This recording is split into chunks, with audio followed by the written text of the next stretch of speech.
Hey, good morning, Humanity Church. Hope that you're doing well. My name's Nathan Neighbor. I'm our lead pastor here today, and excited to be with you guys again. You know, sometimes I sneak away into our mother's room during the gathering because there's not mothers here right now. Well, there are mothers, just not babies. So, just to get to watch online and to get that experience. And I was just flipping back and forth between Facebook and YouTube and our app and the different platforms that we have, and just seeing all of your comments and who's on and who's connecting. I just want to say thank you for those of you who have stayed faithful through this season. I know it's hard. I know there's all kinds of do I need to get online again? Is there a thing? I'll just catch it on Tuesday for the replay. And I just want to say thank you for those of you who have stuck in and said, hey, this is important. This matters. I believe that God is shaping things and putting puzzle pieces together in so many areas of life, and that when we come back, we're going to be stronger for it. So I just I had so much gratitude for those of you who are online and tuning in and joining us this morning. So let's pause and let's pray as we jump in. Jesus, I thank you for who you are, your steadfastness, for your unwavering commitment to us, to loving, to being generous with your life and your spirit. I thank you for the hope that you bring that's only available in you in the midst of hopelessness and darkness and chaos, that you are such a steady, stable foundation. I pray that you would make that just clear to us today, and as we step into our week, we're so grateful. We thank you. In Jesus' name, amen. Amen. One of my favorite Pixar movies is Inside Out. And if you've never seen it, it's a movie about a young girl named Riley who has all these emotions in her head that essentially control everything that she does: joy, sadness, anger, disgust, fear. And it's interesting because I think so many people relate to the film as adults because it feels so true to real life. There are so many emotions that feel like they control us. When you think about love, it's hilarious to watch teenagers fall in love, or really what we should probably say, fall into infatuation. But when they fall in love and the crazy things that they do in the midst of discovering that love, or when people first start dating and how they become absolutely ridiculous. I love the dating voice that guys get when they're on the phone, and all of a sudden we're just like hanging out, and all of a sudden they're like, "Hey baby, how's it going?" It just causes us to do dumb things at times, or we feel at times like anger overtakes us, and we use phrases like "I'm burning with anger."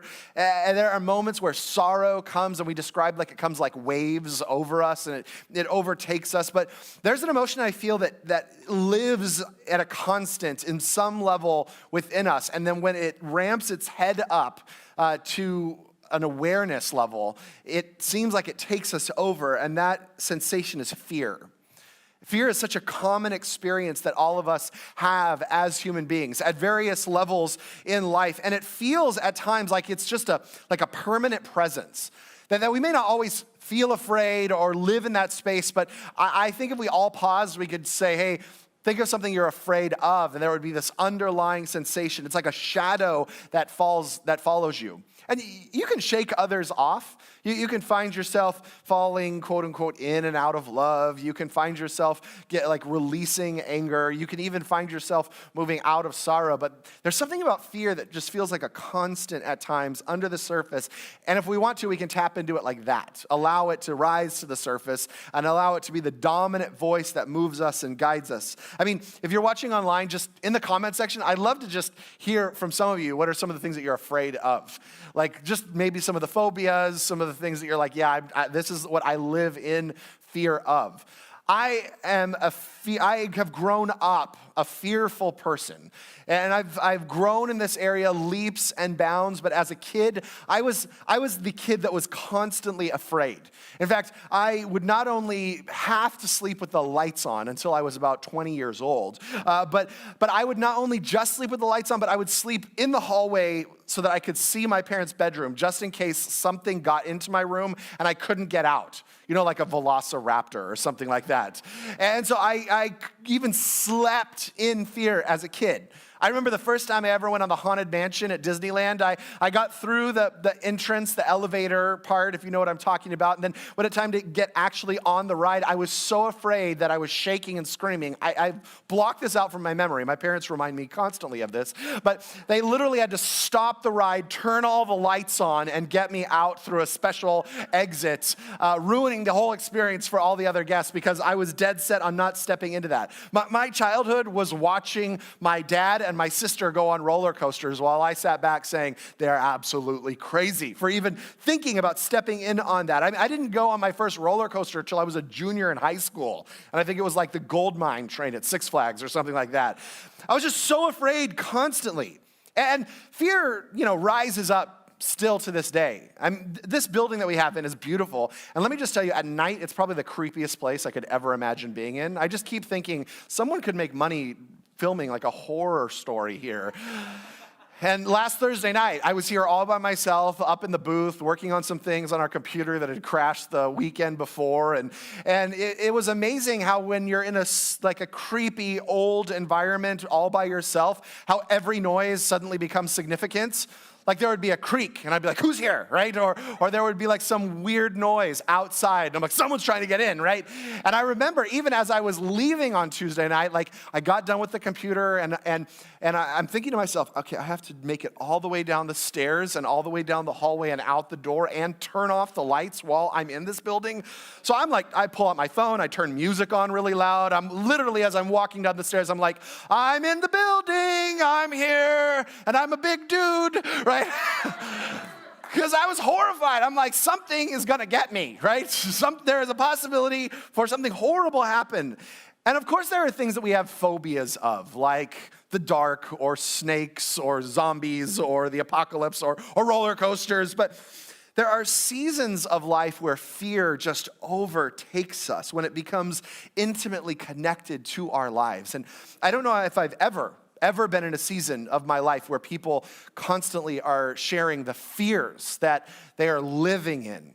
Not like a phobia for a moment of the dark, or not like a phobia for a moment of roller coasters, but like this is a constant state that I find myself in. And what we have and we don't have often fuels that fear in the moment right now. There's this fear of what could be, and there's this fear about what is currently taking place that fuels this internal conversation that moves us to be controlled and manipulated by fear. It's what we long for, and then we feel like we're never going to realize that motivates us in this space. And fear seems to be everywhere these days. And whether it's a legit fear of our own physical health, or whether it's a fear of losing our job, or whether it's a fear of not having the future that we long for, or whether it's a fear of this being the new normal. And it's everywhere. It's in finances, it's in politics, it's in the culture, it's everywhere. And it seems to be so pervasive in our life. And in the scriptures, even when God shows up, over and over and over again, when the Spirit of God shows up, when angels show up, when a messenger from God show up, the natural human response is actually fear. And oftentimes, God's messengers in the scripture are like, get up, do not be afraid, do not be afraid. I can't tell you how many times God or one of his messengers show up on the scene and the first words out of their mouth are like, don't be afraid. Because God understands that we are so prone to fear that when even the God of love, who is supposed to cast out all fear, shows up, our natural instinct is absolute terror. In fact, for some of you, even the thought of God connecting to your life feels like a horrifying event. People, even when they talk about coming into church who have never connected to the movement of Jesus, are often like, yeah, I am afraid because I might be struck by lightning, or someone's going to judge me, or God's going to hate me, or God would never accept me for where I'm at. And there's this constant even narrative around connecting to God that says, do not be afraid. So how did we get to this place as a people? And how do we move from that? There's a passage in the scriptures in Joshua where the Israelites are literally about to take the promised land. They're about to step into the future that God had promised them. And this is what takes place in Joshua chapter 1, starting in verse 9. Follow along with me. It says this: After the death of Moses, the servant of the Lord said to Joshua, son of Nun, Moses' aides, Moses, my servant, is dead. Now then, you and all these people get ready to cross the Jordan into the land, and I am about to give them to the Israelites. I will give you every place where you set your foot, as I promised Moses. Your territory will extend from the desert to Lebanon, and from the great river, the Euphrates, all the Hittite country to the Mediterranean Sea in the west. No one will be able to stand against you all the days of your life. As I was with Moses, so I will be with you. I will never leave you nor forsake you. Be strong and courageous, because you will lead these people to inherit the land I swore their ancestors to give them. Be strong and very courageous. Be careful to obey all the laws my servant Moses gave to you. Do not turn to it from the right or to the left, that you may be successful wherever you go. Keep this book of the law always on your lips. Meditate on it day and night, so that you may be careful to do everything written in it. Then you will be prosperous and successful. Have I not commanded you? Be strong and courageous. Do not be terrified. Do not be discouraged, for the Lord your God will be with you wherever you go. So Joshua ordered the officers of the people, go through the camp until the people get your provisions ready. 3 days from now, you will cross the Jordan here, go in and take possession of the land the Lord your God has given you for your own. This is like the quintessential passage on what it looks like to live a courageous life, void of fear. And it's interesting here because it starts out what I would say is like a Harry Potter entrance, which is basically like Moses is dead, right? What a way to tell a story, right? To start a story. Up until now, Moses has been the key figure. In fact, if you talk about the Israelites stepping into the promised land, journeying to the promised land, getting out from slavery and stepping into their new future, Moses is the dude. He is the guy that everyone knows is connected to getting the Israelites to the promised land. And yet, right before they get there, he dies, and this is the way the conversation starts off. That Moses is dead. Now, Moses had gotten Israel to a point, but now it's Joshua's turn. Now Joshua is up. He gets to take over where Moses left off, and he gets to finish the mission that's in front of them. And Joshua had been number 2 for a long time. He and Aaron had been serving Moses and backing him up and walking along with him and being in this. He had fought with Moses. He had led with Moses. He had spoken with Moses and for Moses. And now he gets the number 1 spot, and he gets to step into this without Moses, all by himself. Essentially, it's like, you're it, you're up, you're on. Ever been there before? Where suddenly you've been like the number 2, you've been the one following, or you've been on the team, and then all of a sudden it's like, this is your moment. See, there is always a time in life when your mission becomes your mission and no one else's. When what you're called to will be the mission that you are called to. See, because up until this point, someone else was available to take the hit. Someone else was available to lead the charge. Someone else was available to say, here's where we're headed. Let's take the land. Let's go here. Let's move in this direction. But the person up front always takes the hit. And it's interesting, as you go through your seasons of life, you can notice how those who are in front of you, who are leading your mission, start to fall away, right? I mean, as we start off life, of course, we have parents, and they're the ones that take the hit. If you're a parent, you know that very well now, that you're the ones who struggle. You're the ones who fight. You're the ones who are leading the charge as your kids step into their full potential. And so parents are there. And then we go to school, and of course, there's an added protection of teachers, and they're leading us and guiding us and moving with us, and mentors that are in that space. And then, of course, we leave home, and then parents are no longer there. And our elementary school, junior high, high school teachers are no longer there. But we do have like professors now if you go to college. And finally, and now suddenly there's this new layer of a front, of a protection of those who take the hit first. But there's some freedom that comes with us. And that's why I think those college years, those career building years are so exciting, because it's like, hey, I'm not quite the person yet, but I don't have all these people in front of me. So I get a good amount of freedom to do what I want to do, but I always have a fallback. Right? I mean, when you're 22 and you're like, man, I lost my job, I'm out of college, let me go back to mom. It's not weird, right? It's not like a bizarre thing. There's always a fallback that you can go to. Then when you get a job, of course, there's a boss, and there's always like, well, hey, the boss is in charge. I don't really know. You can always blame ignorance, or you can always blame bad leadership or whatnot. But isn't it interesting when you get to those places in your life when you're like, whoa, there's no one else here. I'm it. There's no one else to blame. There's no one else to pass the buck to. There's no one else that I can say, oh yeah, it was their fault, or I need their support, or I need their help moving into this place. They find themselves there. Let me just tell you this, as your pastor, I will tell you this, I'm the first to take the hit. And that's what I signed up for. And not that I don't have community or people around me to support me. That's the beautiful thing about humanity here is we do things together. But I will tell you that at the end of the day, I am responsible for moving the mission and vision forward. There is no one else that's at the helm. And there are times where I look around and I'm like, anyone else? And anyone else for this? And it's it. Now that doesn't mean you don't have community or support or people backing you up or with you in it. But there is a time where you must own the mission that is in front of you. And Joshua finds himself there, but the interesting thing about Joshua is he didn't choose the role. This wasn't like a spiritual moment where God comes to Joshua and says, Joshua, you have been faithful. Of all the men and women here, I choose you. No, this role is literally thrust upon him. This mission is literally pushed into his lap. I mean, the entrance to this is basically, Moses is dead, you're up. There's no like other people get these beautiful spiritual moments, like Saul is anointed for king. David is brought before all of his brothers, and like, we want the young one, God has anointed you. Others are chosen out of everyone else, and there's these deep spiritual moments. Joshua gets the job because someone died.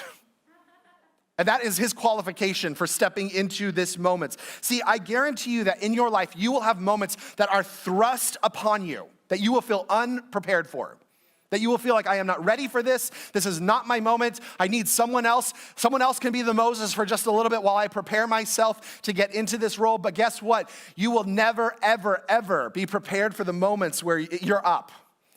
It's always interesting when people say, I'm just waiting to become a parent until I'm ready.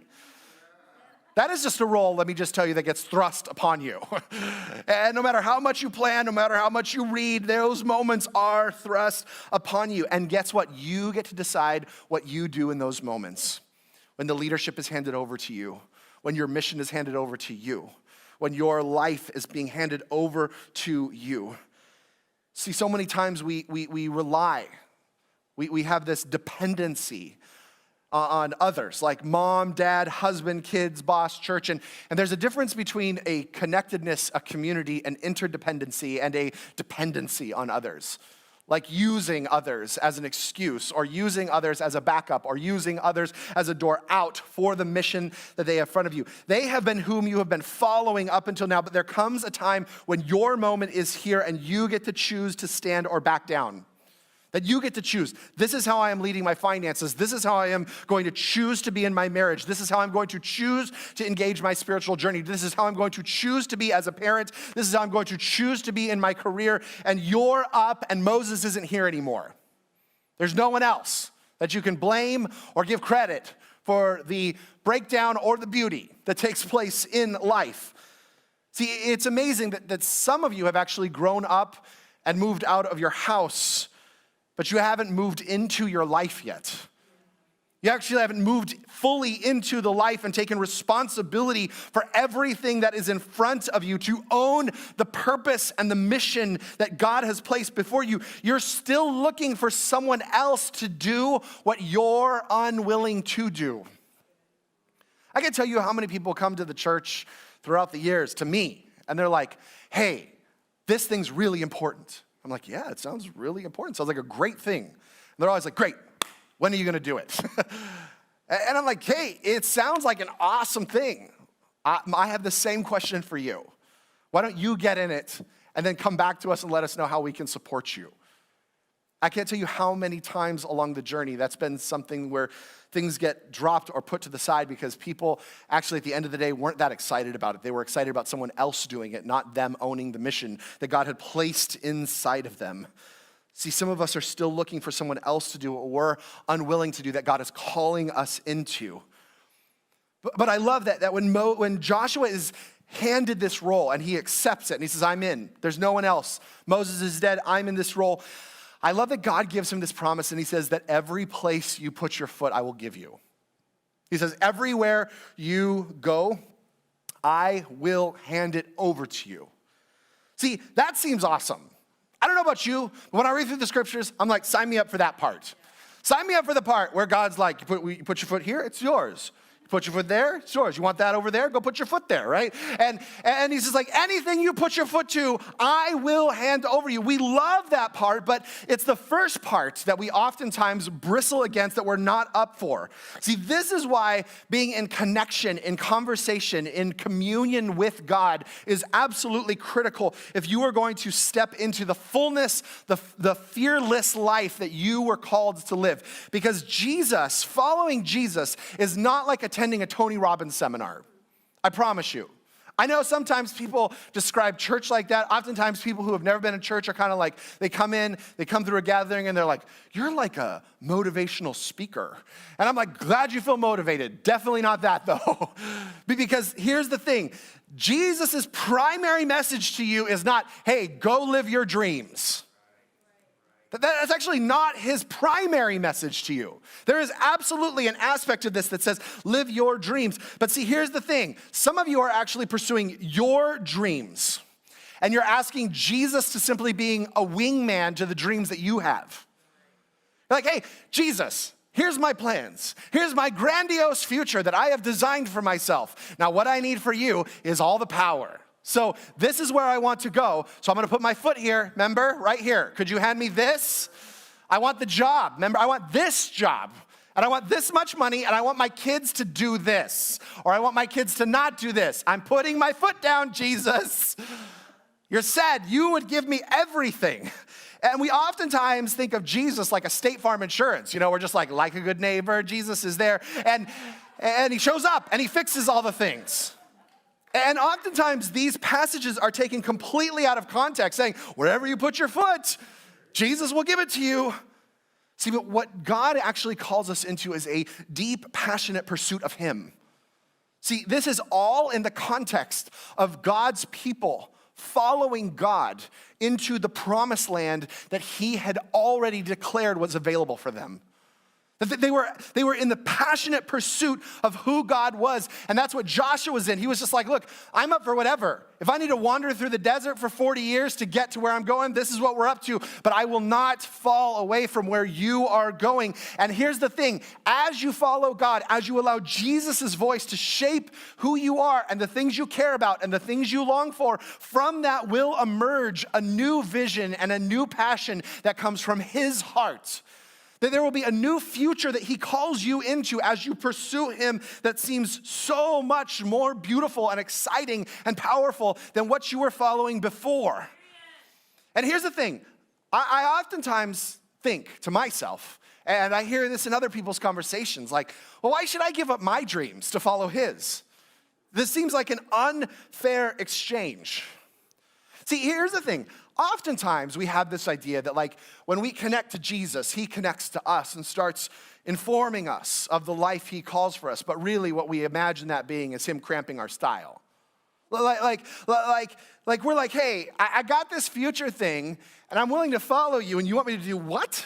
Like that doesn't jive with what I've already decided is true for my life. That doesn't jive with what I've already decided is where I'm headed. See, we oftentimes think that when we step into a relationship with Jesus, he's interested in cramping, limiting, diminishing the possibilities that are available for us in light of the future that we have for ourselves. But here's the thing, is that when you connect to God, when you start in communion with him, when you allow him to inform your future, he is always in the business of expanding what's possible and expanding your future and expanding what he has for you in the middle of that. See, he is interested in actually leading you to a place where you are thriving that is promised. See, God is not interested in suffocating us. It's actually quite the opposite. We are oftentimes suffocating the big dreams that God has for us, that he's calling us into. It's never us that are gasping for air, trying to get to the future that he has for us. It's almost always God saying, would you just give me some room to work? Because if you would do that, you're going to be amazed at what's in front of you. See, when you are clear about the mission from heaven that is on your life and the purpose that he has called you into to direct your feet, you'll know it because everywhere you set your foot, it will be given. See, that's the beautiful thing, is that when you're actually clear This is where God is calling me into. This is the future that God has for me. This is the purpose. This is my mission. That is not Moses's, that it's not anyone else's, it's not Aaron's, it's not Miriam's, it's mine. When you're clear on that, and when you're willing to step into that space, you will know it because your feet will start to take new ground that you never imagined could be yours before. There's no forcing it. There's no need to manipulate it to be. There's no like, hey, I got to put together this 5-year plan to manipulate it into be. You will just simply advance into the future that you are called to, and every place that you put your foot will be yours because God has already ordained it. Now, this doesn't mean you won't struggle. This doesn't mean everything's going to be a piece of cake. It doesn't mean you're just going to be walking easy through life. But what it does mean is that when you put your foot down, even when it seems like all hope is lost, that he's like, hey, just wait a second. I got it. Because I promised you that every place you put your foot, I will be with you. Even in the moments that feel like, God, you called me here. You were the one who said that this was my future. You were the one that said this was the place. You were the one that said this is what I was supposed to step into. And everything feels like it's not going to turn out. Hold on, because his promises remain true that every place you put your foot will be yours. So it shouldn't be a shock that even in the breakdown, God steps in and says, yeah, I'm going to make this new. I'm going to transform this into something beautiful. I think we have this myth that if it's from God, it has to be hard. That if it's from God, it has to be this constant struggle, this working out of all of our issues to get to where we're at. And what you see in the scriptures over and over again is, yes, there are trials, and yes, there are tests, and yes, there are giants to overcome, and there are lands to take, but at the end of the day, everywhere you put your foot, it is yours. See, God never, ever takes something away from you with the intention of not giving you back something greater. This is why it's so hard for me to talk about giving in a way that actually communicates the heart of God. Because I know so many churches and so many religious organizations have just used it for their own personal gain. And there are churches that have way more money than they need, and they just waste it on junk and all kinds of things. So I get that there's a category, that there's already a cultural narrative around giving in the context of the church. But here's the thing, is that even when God calls you to give up your resources, he's never saying, great, now have fun. Sorry, you're poor now. That's never the case.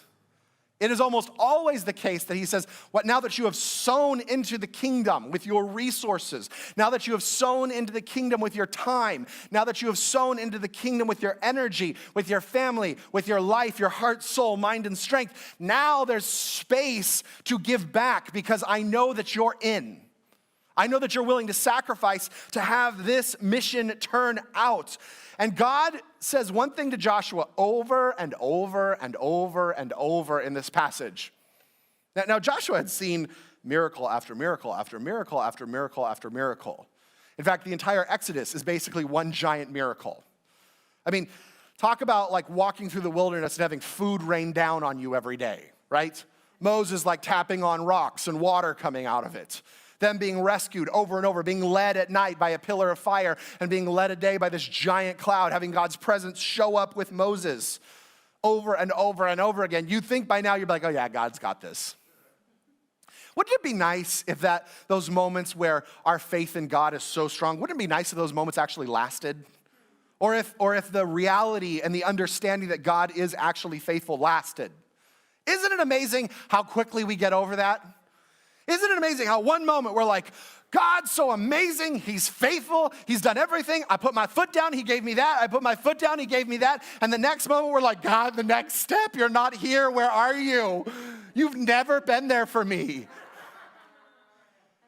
And it's interesting that Joshua, in this moment, God wasn't just like, hey, Joshua, I need you to take that land, go for it. He knew that Joshua, like all of us, forgot. That Joshua had forgotten. And he tells him over and over and over again, be strong and courageous. Do not be afraid. Be strong and courageous. Do not be afraid. Be strong and courageous. Do not be afraid. See, because just like Joshua, we've seen over and over and over again God's faithfulness to us, and we forget. And so our natural response is to go back to fear, because it is such a common response to us, to the purpose that God has for us.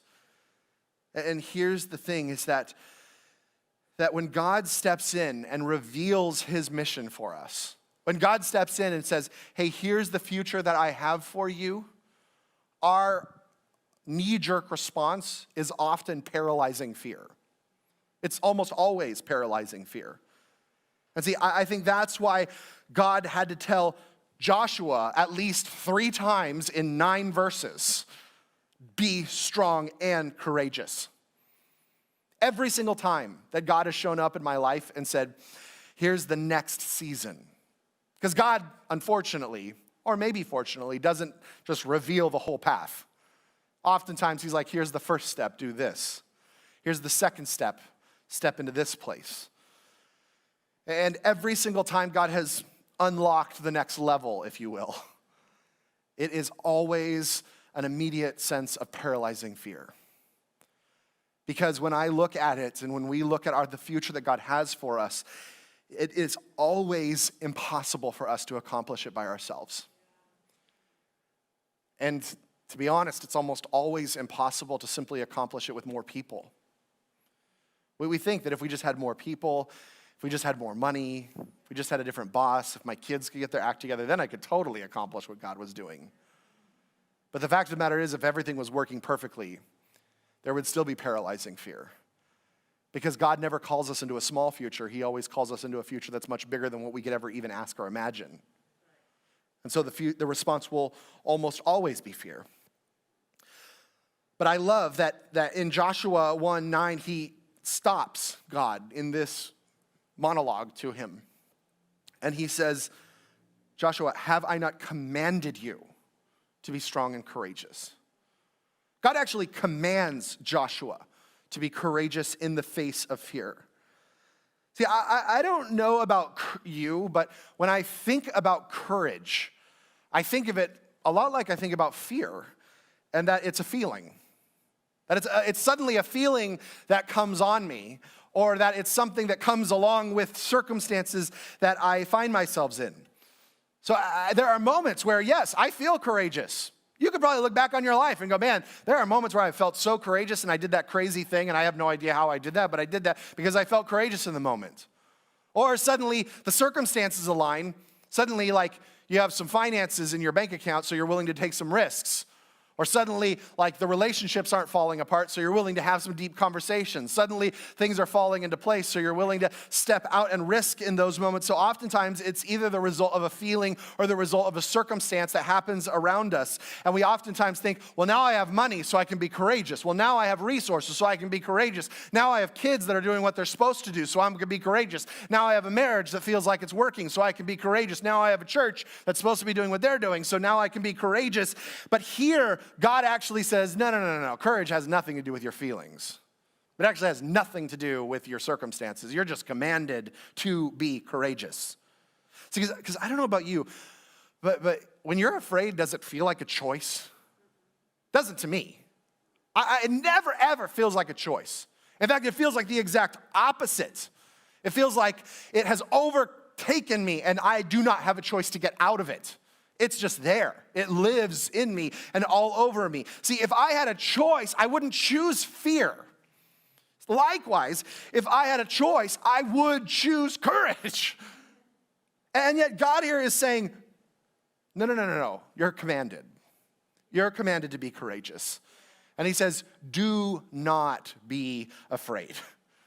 Now, I don't know about you. If I was Joshua, I'd be like, yeah, easier said than done. Thank you, right? If we could just bottle that, put it in a pill form, I'd be a millionaire, right? Just like the do not be afraid. How many of you found yourself there where you're just like, don't be afraid, don't be afraid, don't be afraid. Don't be afraid. That would be amazing if that could actually happen. Now, there are moments where fear is healthy. Like if you're being chased by a bear, please be afraid, right? If your life is in danger, if someone pulls a gun on you, please be afraid. If you're like in the middle of an earthquake that is terrifying, please be afraid in those moments. Fear is a tool in those moments. But for most of us, and in most circumstances, the fear that overtakes us is like the fear I had on Tuesday night in this building. That I start imagining all of the possibilities that were coming. I knew I was going to survive. Like if you were to ask me in that moment of screaming, I'm here and I'm a big dude running down the stairs. Had you asked me in that moment, Nathan, will you survive exiting this building? My answer would have been yes, and yet my body was saying something completely different. There was never a question as to whether or not I would exit this building alive. Never a moment where I thought, this isn't going to happen. But strangely enough, my body, my heart, my mind all responds with, I need to preserve myself. I need to keep myself safe because I am afraid in this moment. And we find ourselves there all the time. See, because so often our heart and our mind don't actually know when we're actually in survival and we're actually unsafe. And when we aren't. And our culture today especially has lost the ability to know when we're actually unsafe and when we are actually not going to die in any circumstance that we find ourselves in. See, the problem with fear is that it is constantly lying to us about the future. I mean, the fact of the matter is that almost every single fear is connected to the future. It's connected to what's going to happen next. It's connected to what is the next move that I need to make, or what is the next move that they're going to make, or what is the future that's coming for me and my children and my family and our culture and the church and this and that. Even in this epidemic that we've just been living in guessing games of what's next and living in fear. Now we can look at science and we can say, here's the science that we have right now, but even science has been shifting by the moment.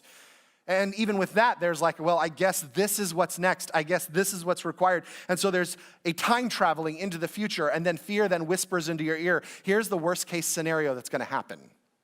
Here's how everything's going to fall apart. Here's how you're not going to be alive anymore. Here's how you're going to lose everyone. Here's how you're going to be betrayed. Here's how you're going to be left without.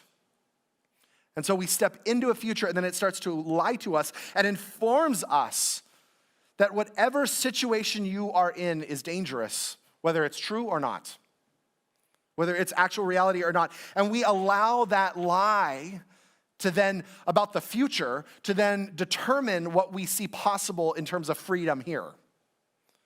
So we're actually living in a future with a lie informing us of, hey, this is what is going to happen. Now, I'm not saying that isn't going to happen. It might. But here we are now. And it's informing us of what's possible with our freedom here and now. See, things start to go wonky at work, and the fear starts to say, oh, you're going to fail. You are going to be a failure. So today, now I'm like, well, I'm not even going to try because this is what's coming. I need to protect myself here. Your marriage starts to get rocky, and it starts to tell you, oh no, things are going to fall apart. Don't trust them. They're dangerous. They're going to probably leave you, and this behavior is probably just going to continue until the end of time. So if this is what you want, feel free to step into it. So I keep my mouth closed here. I don't engage here. I don't step into the now.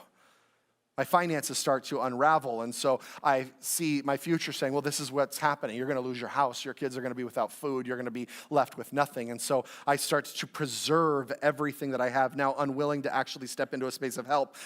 We find ourselves saying, look, the mess is just too big. It's too much for me. It's never going to resolve. And so today I choose shame and I cover up rather than inviting others into this space to be with me in it. And that's why it feels like there's no choice. That's actually why it feels to us there is no choice in the matter, because all that we can do, all that we can see in front of us when fear is informing us about our future is what I need to do right now to protect myself. All other choices shrink in. And now, all I'm doing is trying to survive this life. All I'm trying to do is get through the next step. See, when we find ourselves allowing fear to inform us of our future, it is always, always, always a limiting proposition. And it is a losing outcome 100% of the time. See, like we talked about last week, it's actually possible to experience fear and to not be afraid. There's a difference between in a moment saying, yeah, I'm afraid right now, or I am experiencing fear, but I choose to not be afraid. That I choose to notice that voice is there, informing me about how awful the future is going to be, about how unsafe I am with my spouse or my kids or my circumstances that I find myself in. I get it. I get that is a very big temptation to step into that future, but I'm unwilling to have that be my future, and so I'm going to choose something else. See, when we allow ourselves to be afraid, we allow the fear to overtake our being. But there is always a possibility to choose another voice, another truth, when we decide that we are not going to be afraid, but to recognize that there is fear in there. See, here's a crazy thing, and I say this over and over and over again, and I get that it's easier said than done, but you don't have to believe everything that you tell yourself. You actually don't. Everything that comes into your mind, you don't have to take it as capital T truth. When that voice comes and says, hey, your marriage is unsafe.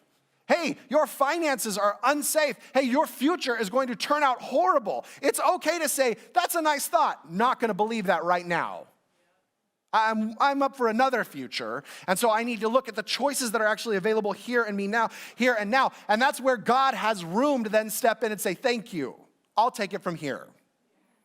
And now we can actually see where I need to step my foot so that it can be taken.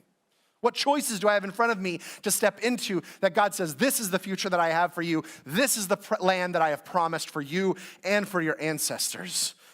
See, we oftentimes find ourselves saying all kinds of things about our finances, our kids, our marriage, our careers, our thoughts, our circumstances. But when God calls you into the promised land, he says everything you touch will be yours. There is no need to be afraid. And by the way, this is why worship is so important. Because when we worship, it actually subjugates the fear to the truth. When we worship, and there's obviously all kinds of ways to worship. Come to a community group, you'll experience it. But the reason why we sing corporately, collectively, why that's so important is because for some of you, it's the only time of the week for just 35 minutes where you declare a truth other than the truth that is coming at you. For some of you, it's literally the only moment that you have your entire week that you start declaring God is always good. And the rest of the 167 hours of your week, all you're thinking is, I'm going to lose it. Everything's falling apart. The world's crazy. This is never going to heal itself. And this is why worship is so powerful, because it just subjugates everything to the truth of God so that it doesn't take you, so that you can know the truth, and then the truth will set you free. And I love that he doesn't just say, hey, do not be afraid. He says, do not be discouraged. Do not be discouraged. Look, fear is one thing right now, but the level of discouragement is like at astronomical peaks right now. On the crazy thing, it's on every side of the aisle. It's like in every corner. Even people who are like, I'm getting what I want, they're like, I'm discouraged at the same time. And this is overtaking us. So I think it's fitting that God also said, do not be afraid. Do not be discouraged. That word actually means, means to remove, courage means courage. And it actually says to remove courage from the situation. That's what discouragement means. When we are discouraged, we are literally looking at whatever circumstances that we are in and saying, well, I'm going to remove courage from this circumstance. So now all I see is hopelessness. I'm going to remove the courage to step in and do something. I'm going to remove the courage to have the conversation. I'm going to remove the courage to be who I know I'm called to be in Jesus. So now it's hopeless, because there's no more courage involved in this circumstance. There's no more courage in this relationship. There's no more courage in this space in my life. And this is why courage is a command, not a feeling. Why you can feel fear and not be afraid. Why you can feel discouraged and not be discouraged in the middle of this. See, when you choose to actually live in courage, rather than to have the fear inform you, to just say, all right, what courageous act is God calling me into right now? What courageous moment is God calling me into this? See, it actually shifts the entire atmosphere of your life and the life of others. And what it does is it unlocks all of the choices that God has placed in front of you. See, when you're willing to step into courage in any circumstance and not say, I'm going to remove it, but I'm actually going to step into it with courage, all of a sudden God goes, great, let me show you all of the plans so that everywhere you put your foot, it's yours. so that you can step into this with confidence. You shift the spiritual environment that you live in. You shift the world that is around you. See, there is a huge difference between shrinking back, playing small, and hoping that circumstances might turn out. I find that that's where a lot of people are at right now. People are discouraged and they're afraid. And what they've done is they've said, I'm going to shrink back because I'm afraid. And I don't really want to step into the mess because it feels too big and it feels too overwhelming. And the conversation now is like, well, I hope it turns out. I hope society shifts. I hope people experience equality. I hope that people find love. I hope that we can get along. I hope that the world can turn out the way that it is. And let me just tell you, there's not a lot of language around hope when Jesus and God step into the equation. It's always a command and a promise. There's a difference. Hope is like maybe it will happen. Faith is the evidence that hope will happen. Faith is like, no, this is going to happen because God himself has told me that this is what I am supposed to give my life to. It allows you to boldly enter into your promised land, the life that he's called you into and your community around you. So you have been commanded to be strong and courageous. It's not an option. It's not like a, hey, if you feel like it. Just think about, what is the promised land that you must take? What is the promise over your life and over your family's life? Over your community? And where have you been allowing fear to inform you of what's possible? Where have you been allowing fear to take you into a future that has not yet happened and told you all of the evil uglies, the horrible no goods? And you're like, yeah, I guess this is what's going to happen. When God's saying, do not be discouraged. Do not be afraid, because I will be with you wherever you go if you're willing to step your foot into the things I have called you to. And the only way to do this is an intimate connection with God, allowing his voice to inform you over all other voices, knowing without a shadow of a doubt that he has your back, that he is faithful. If that's not there, you have a lot to fear. It would make sense that fear would be the environment that you live in. But when you connect to him, it's his perfect love that drives out all fear. It's crazy because even the end, like when I talk to people and I'm like, what's the worst thing that can happen? And like, we'll just work it through, like let's get to the worst case scenario. And inevitably we get to death. And it's like, oh, cool, Jesus actually has that covered too. See, that there's actually nowhere that you can go that he's not like, there's a promised land waiting on the other side if you're willing to step into this with me. And this is the life that God calls us into. Courageous, bold, fearless living. This week, when you find yourself overwhelmed by fear, when you find yourself overwhelmed by discouragement, I have a feeling, just an inkling, that in the next few months, things are going to get way more chaotic. That when you find yourself afraid for the future, afraid of what might happen, afraid of your own life, your own finances, your own career, your own possibilities, that you would pause and say, thank you for this future fear. There's a bigger future. There's a promised land that God has called me into. That doesn't look a lot like the promised land. So I'm going to step into the life that Jesus has for me, to follow him and to take every step that he calls me into, to take the land that is in front of me. Let's pray.